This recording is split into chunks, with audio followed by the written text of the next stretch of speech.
ज्योतिष पीठाधीश्वर शंकराचार्य स्वामी श्री अविमुक्तेश्वरानंद जी हमारे साथ मौजूद हैं, जो इस वक्त अपनी पालकी पर विराजमान भी हैं। आज भी इन्होंने माघ मेले क्षेत्र का भ्रमण किया है। महाराज जी, पहले तो ये बताइए, कल आपकी तबीयत काफी खराब हो गई थी, आज तबीयत कैसी है आपकी?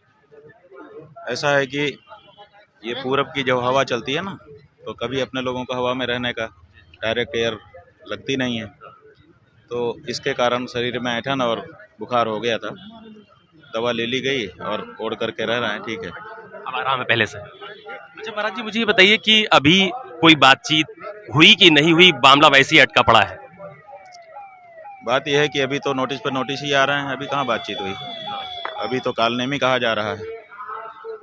देश के शंकराचार्य को कालनेमी कह करके संबोधित किया जा रहा है। अभी क्या बातचीत होगी बताइए? कभी किसी ने कल्पना की थी? किसी मुगल ने, किसी अंग्रेज ने, किसी पुर्तगाली ने हमारे देश में आके कब्जा किया, लेकिन शंकराचार्य को कालनेमी कहने की हिम्मत नहीं कर सका। आज जो लोग अपने आप को हिंदू कहते हैं, भगवा धारण करके अपने आप को संत घोषित करते हैं, वो शंकराचार्य को कालनेमी कह करके संबोधित कर रहे हैं। ये कैसे हिंदू है? ये तो हिंदुओं के भेष में मुगल भी कहें तो भी कम पड़ जाएगा।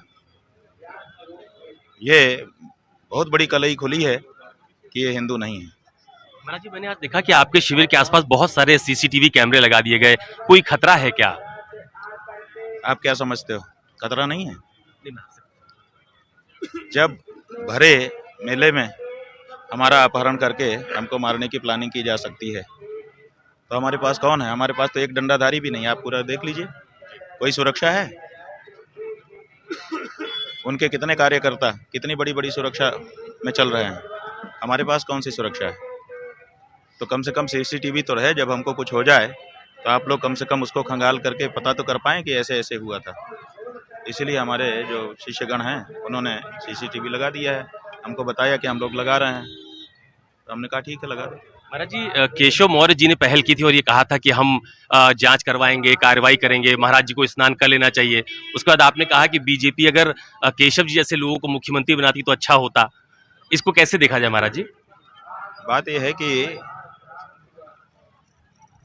जो भी व्यक्ति किसी परिवार में होता है, वो अपने परिवार को प्रोटेक्ट करके आगे बढ़ता है।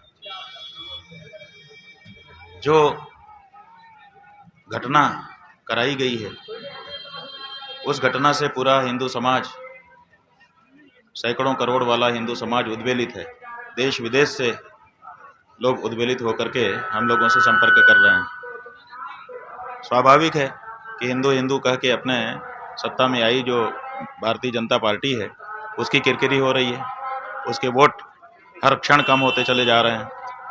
तो ऐसे में जो बीजेपी का व्यक्ति होगा, वो तो बीजेपी के लिए चिंता करेगा ना कि मेरी पार्टी का किरकिरी हो जाएगी, मुझे कुछ करना चाहिए, कुछ मौके को संभालना चाहिए जा करके। तो ये समझदारी भरा बयान उनका हम लोगों ने सुना। लेकिन एक दूसरा व्यक्ति है जो जिद पकड़ करके बैठा है, मूंछ का प्रश्न बना करके बैठा है।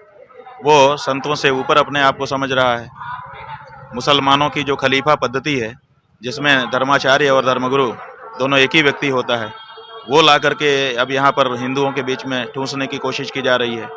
हिंदुओं में सदा से राजा अलग रहा है और राजा का जो गुरु है वो अलग रहा है। राजा को धर्मानुसार राज्य करने की स्वतंत्रता दी जाती है, लेकिन जब उसके कदम इधर उधर बहकने लगते हैं तो धर्मगुरु उसके ऊपर अनुशासन करता है। लेकिन ये जो हिंदुओं की परंपरा है, इसको हटा करके अब अपने देश में ऐसी कोशिश की जा रही है कि राजा भी वही हो, धर्मगुरु भी वही हो। तो ये जो प्रवृत्ति है, ये मुसलमानी प्रवृत्ति है, उसको ला करके यहाँ स्थापित किया जा रहा है।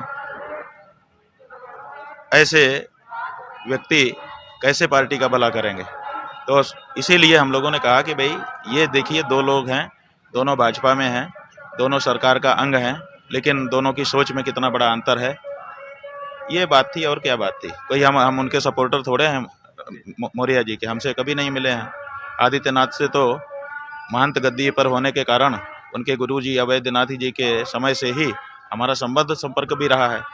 मौर्य जी से तो आज तक हमारी आमना सामना हुआ, ना बात हुई।